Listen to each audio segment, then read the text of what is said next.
Morale is low for Democrats, as many are losing hope for Joe Biden in 2024. Biden is rocking just 64% when asked if Democrats would prefer a nominee other than him. The Wall Street Journal says Joe Biden's presidency is sinking.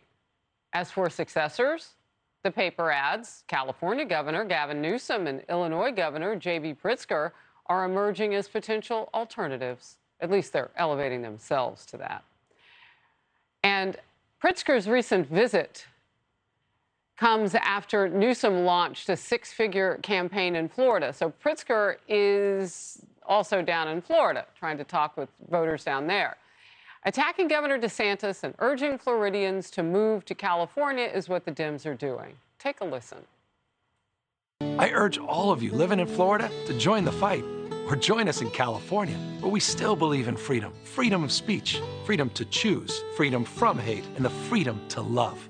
Don't let them take your freedom.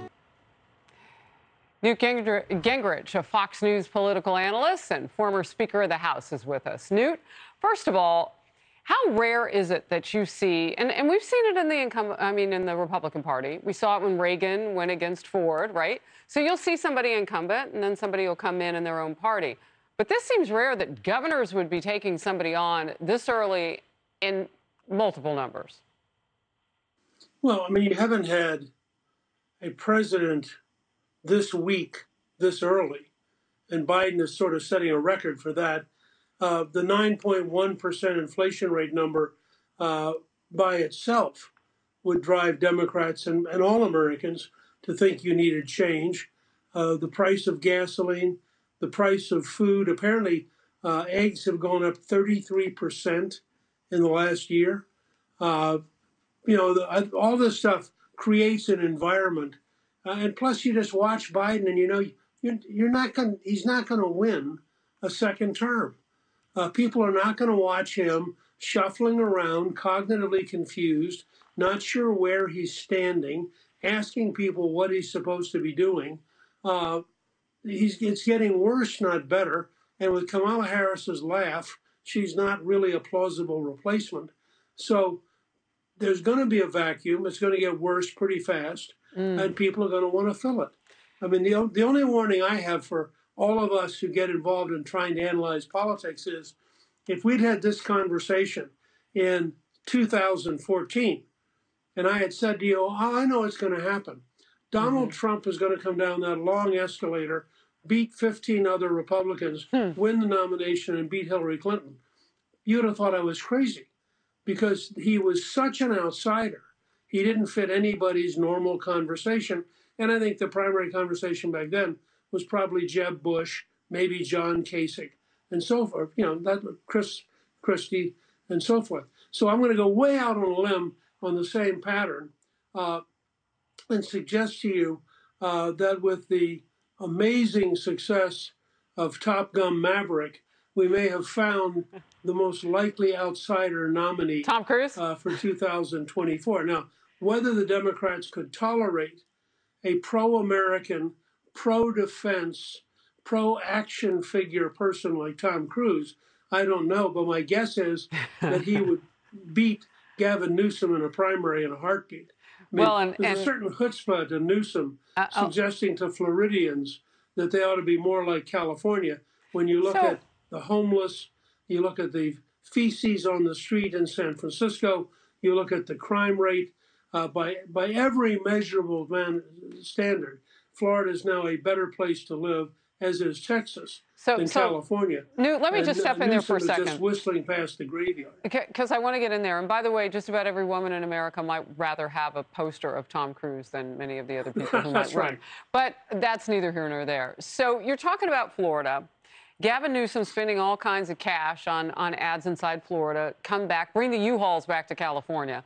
But you've got Pritzker now. And, with his recent commitment to headline the Florida Democrats' annual gala this weekend, that's an interesting development. I mean, clearly, Democrats on the other side of the aisle are looking at that governor down there. And how will even Pritzker of Illinois, governor since 2019, and you can see some details on the screen there. His family owns the Hyatt hotel chain. So another businessman. How does he match up? Well, here's the same problem. First of all, you have the crime rate in Chicago, which is horrendous. Well, there you go. You have a tax policy which has driven several of the biggest corporations in Illinois to leave the state. I mean, the problem the Democrats have is that all of the big blue states run by Democrats have very high crime rates, very high tax rates, very high unemployment rates.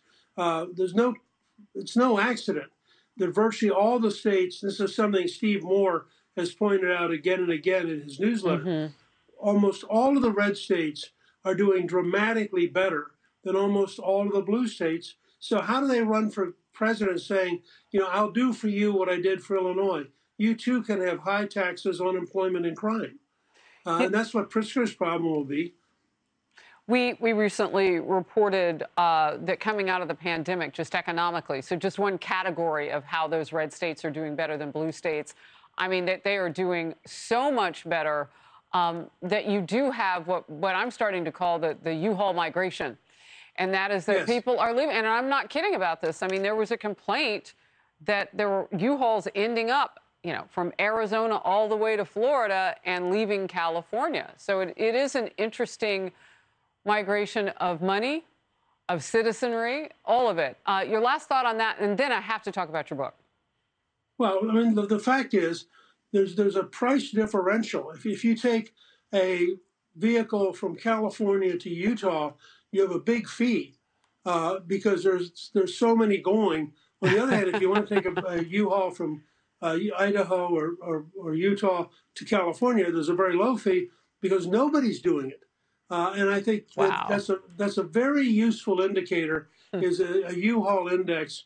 And you see it in Florida, for example, and it's a tribute not just to DeSantis, but to Rick Scott and a whole generation going back to Jeb Bush. Florida is so well run that they're getting 3,000 new people a day moving in. That's a lot. That's hardly an argument against the kind of leadership that Florida has produced. And what you just said is something that Kayleigh McEnany and I have talked about, the legacy of leadership and what they've had going on in Florida. This isn't just a quick thing, and it's not going away. It really is a way of life. She lives there. She's told me that many times. I think there's a Florida conservative culture. It's work-oriented. It's low taxes. It's practical government. It's patriotic education. It's very strong against crime. And it creates a quality of life that's amazing. California has all of the weather opportunities that Florida has, but it has terrible government. The whole point of my book on defeating big government socialism is there's no better example of big government socialism than Sacramento, California. And what they produce is human feces on the street, syringes all over the place.